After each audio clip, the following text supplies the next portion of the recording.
जय श्री कृष्ण। श्रीमद् भगवद गीता अध्याय 4 श्लोक 13।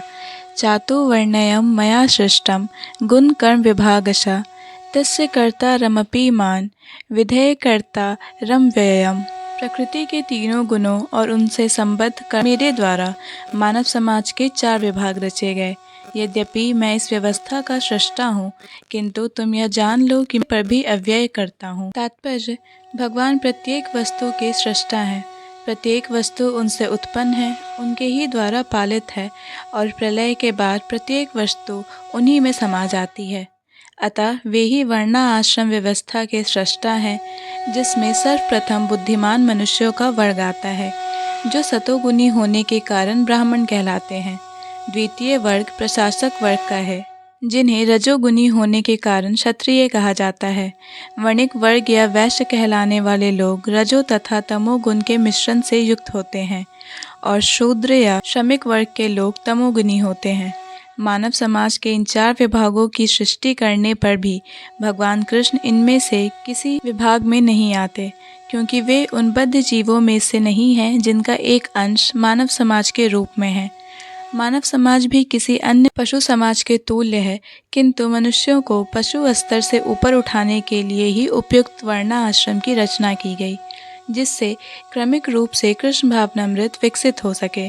किसी विशेष व्यक्ति की किसी कार्य के प्रति प्रवृत्ति का निर्धारण उसके द्वारा अर्जित प्रकृति के गुणों द्वारा किया जाता है।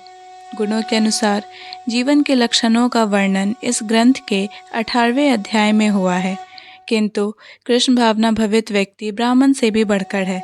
यद्यपि गुण के अनुसार ब्राह्मण को ब्रह्म या परमात्मा परम सत्य के विषय में ज्ञान होना चाहिए, किंतु उनमें से अधिकांश भगवान कृष्ण के निर्विशेष ब्रह्म स्वरूप को ही प्राप्त कर पाते हैं। किंतु जो मनुष्य ब्राह्मण की समिति ज्ञान को लांघ कर भगवान कृष्ण के ज्ञान तक पहुँच जाता है, वही कृष्ण भावना भावित होता है, अर्थात वैष्णव होता है। कृष्ण भावनामृत में कृष्ण के विभिन्न अंशों यथा राम, वराह आदि का ज्ञान सम्मिलित रहता है, और जिस तरह कृष्ण मानव समाज के इस चातुर्वर्ण प्रणाली से परे हैं, उसी तरह कृष्ण भावना भावित व्यक्ति भी इस चातुर्वर्ण प्रणाली से परे होता है। चाहे हम इसे जाति का विभाग कहें, चाहे राष्ट्र अथवा संप्रदाय का। जय श्री कृष्ण।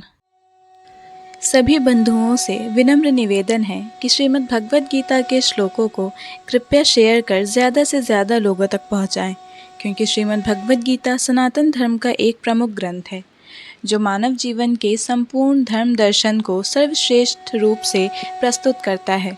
श्रीमद् भगवद गीता से मिला ज्ञान हमारे दैनिक जीवन को उन्नत बनाता है। जय श्री कृष्ण। भगवद गीता के सभी श्लोकों को सुनने और समझने के लिए हमारे चैनल को सब्सक्राइब करें। अगर वीडियो पसंद आया हो तो इसे लाइक और शेयर करें।